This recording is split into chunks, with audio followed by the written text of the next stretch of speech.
Okay, in the last episode I got the crankshaft in, I got everything torqued down, all the main cat bolts to 80 pounds. And so the next step is to install the pistons. I'm going to go ahead and do all the rings, check all the ring end gaps and the side gaps, and then get the pistons in here, check the journals on the crankshaft to make sure that they are right with the connecting rods. And yeah, you have all those bearings in there and make sure everything is good and lined up, and then go ahead and get those permanently installed in. All right, I got everything laid out on the table. I think organization for this step is going to be key because we've got a bunch of rings and bearings and everything else to take into consideration to keep organized. The rings are 30 over. Again, this is Engine Tech. This came from what the engine shop had purchased and brought in. I got the connecting rod bearings. So there's those, and these are also, oh, and this is 10 over. The bearings were all 10 over because the crankshaft was polished down. So there's the connecting rod bearings. Yep, and then the rings. And the rings were kind of nice. They came in nice little package, organized. I got 6 top rings, number 1, number 2, 6 of these. I got 12 oil rings, and these are the scrapers. And then I got the oil control rings here, 6 of those.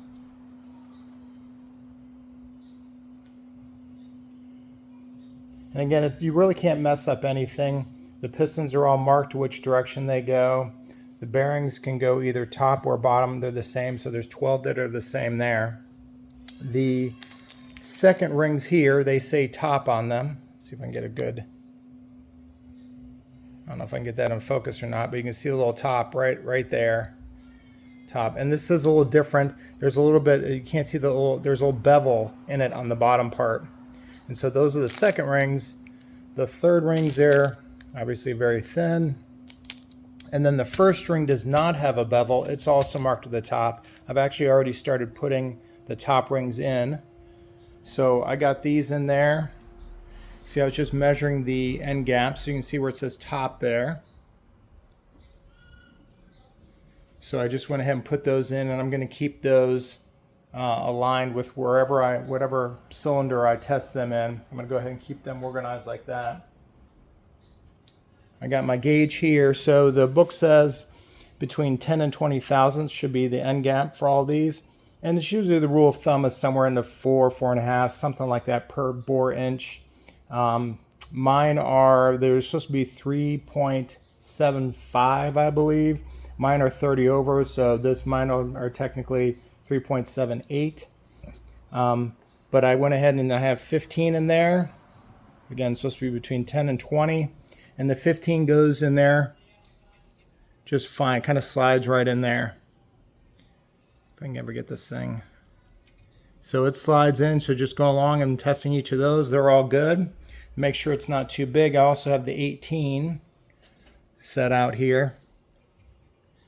And the 18 doesn't really, well, I can kind of squeeze it in there, but it's kind of tight. And then I think it's about the same for all these. Yeah, I can get the 18 in there, but again, it's a little tight. So I know it's no more than 18. So I think we're good on the end gaps. And this one here, I'm not even trying to get in. Yeah, I can get that, squeeze that in.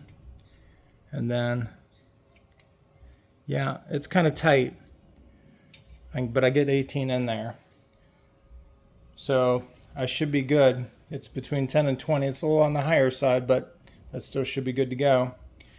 And I went ahead and squared those up. I just took one of the pistons, put some tape around it just to protect it, and just punched it down in there just a little bit, trying to keep it level as it goes in. So now I'll go ahead and do the second rings.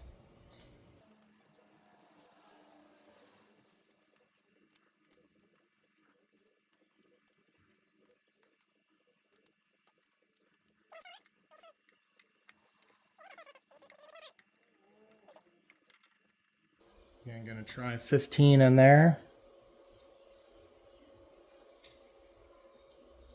Oh, 15 is a little tight.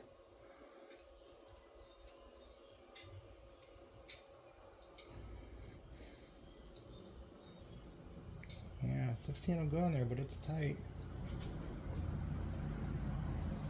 I like that it's at least consistent between them. This one is a tiny bit looser. Yeah, what does 14 feel like, just out of curiosity? Or will 16 even go in there?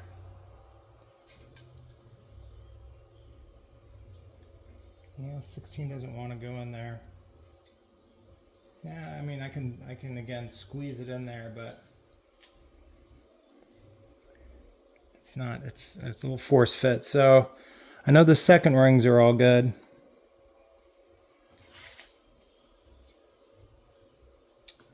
I thought this would take a while, but it really doesn't take much time to pop them in there, do a quick end gap check, and then pull them out.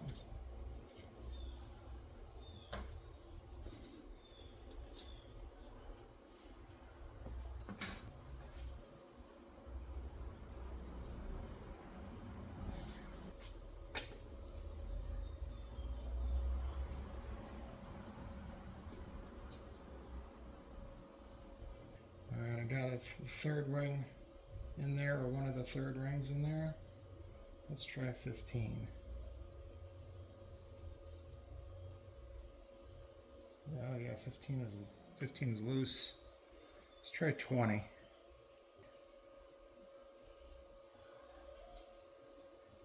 Oh, 20 is pretty loose too.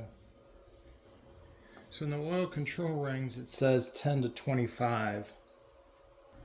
Yeah, 25 just goes in there. So it's a little on the big side.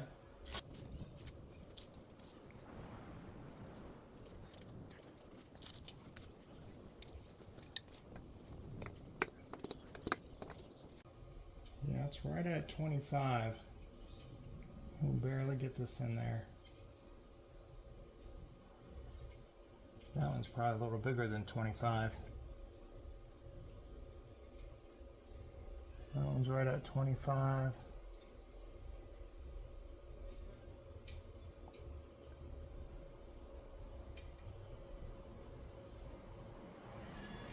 That one's a little tight. No, that's right at 25. So this third one here I think is a little on the large side. But I'm going to go ahead and run it. I'm not going to worry about that too much. It's an oil control ring. A little bit more play in there, I think. Maybe this fourth one here is probably the loosest.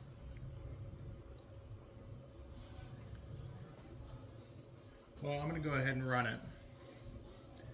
I got a piece of tape around each of the piston rings, again, just to protect the bores when I go ahead and slide these in and check the bearing clearances here. I'm going to do that first. I could probably install the rings, put them in, and test the clearances at the same time, but I'm just going to do it in 2 steps. So I just got to put in the bearings for each of these. Try and keep everything all aligned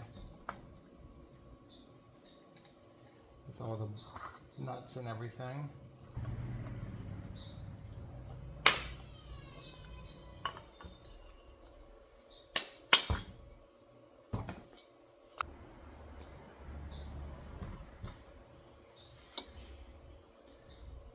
Hard to mess these up because you got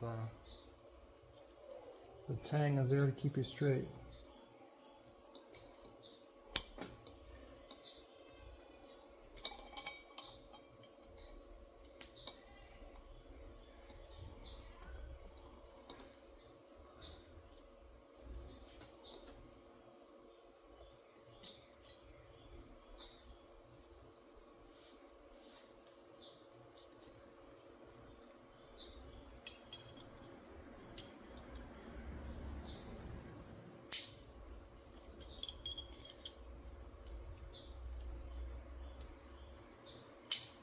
I'll figure it out. There we go. And the 2 tangs go with each other.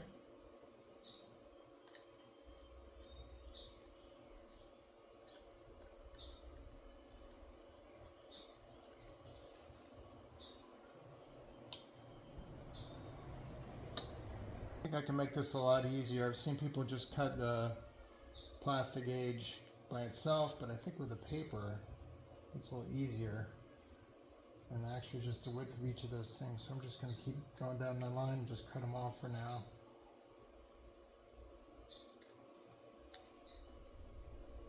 Yep, just cut up 6 equal pieces. Should be good to go.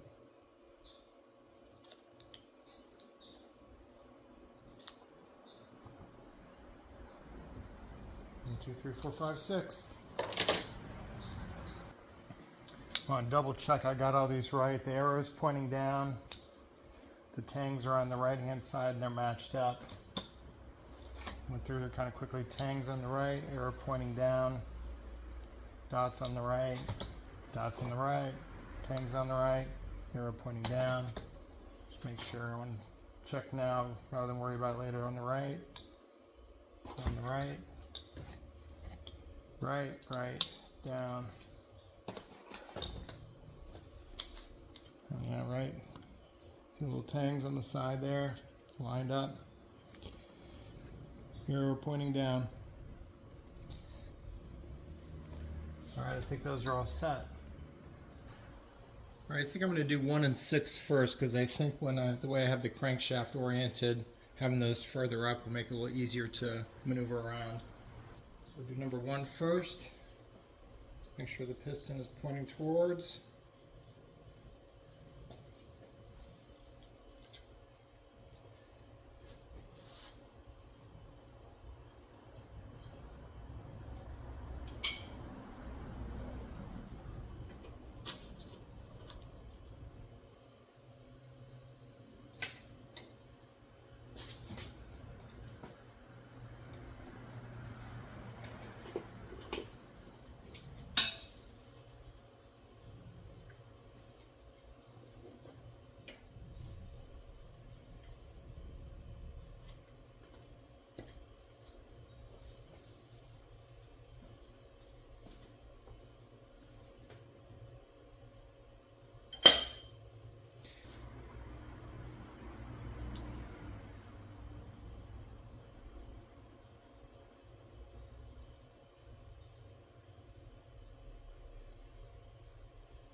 I got the plastigauge on there, putting the cap on there.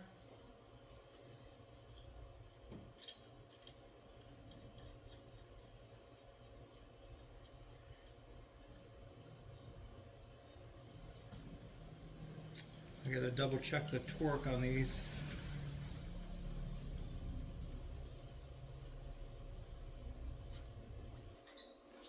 So I'll go to 20 first and go into 33.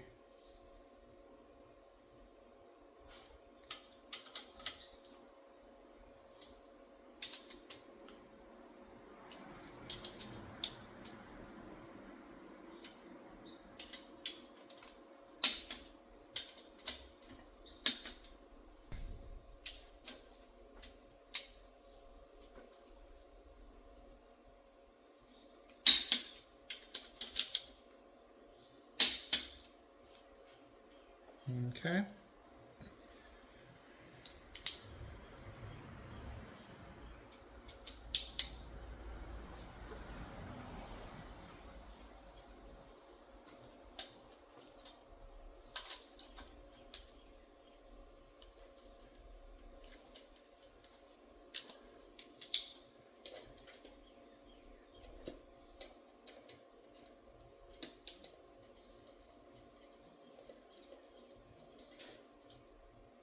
I have to be careful that I don't drop the pistons here.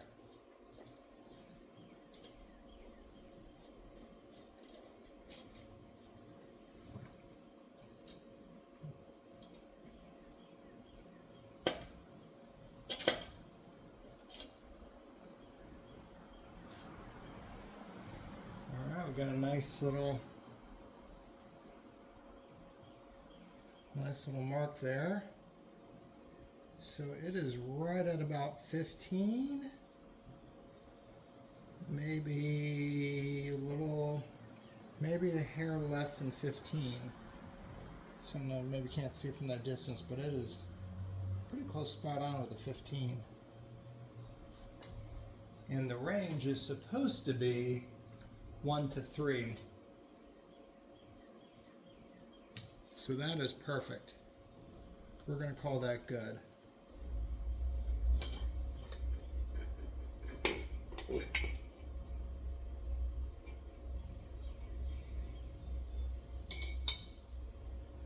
First, and then fish up the piston. So we're going to do that on number 6 here.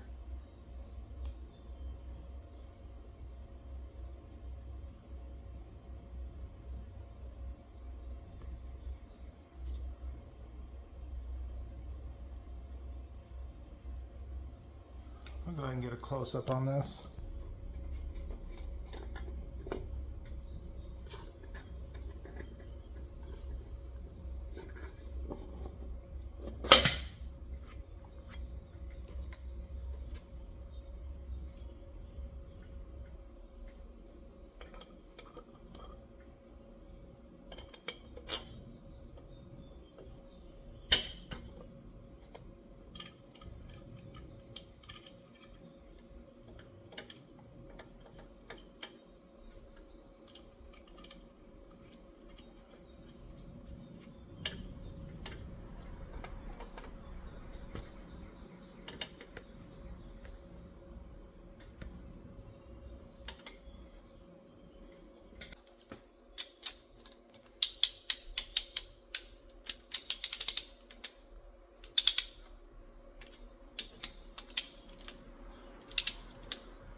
Yeah, I can tell just by looking at it. That one's pretty good too. There, it's on this side as well.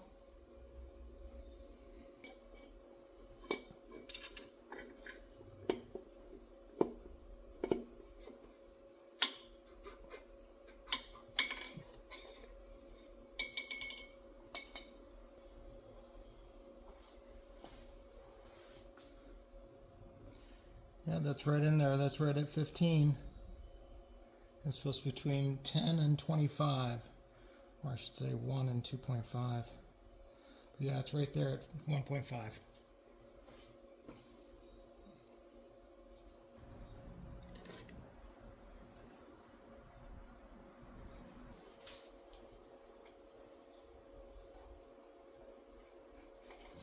Alright, that's the last one. They all looked really good. They were all right around 0.15 or 1.5.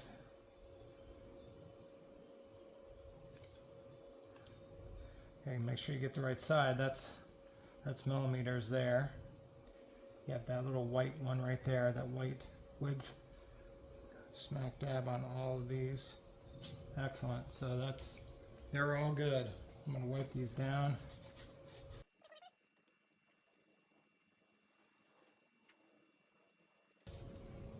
Alright, next step is to assemble all the rings on the pistons and then get those installed in here.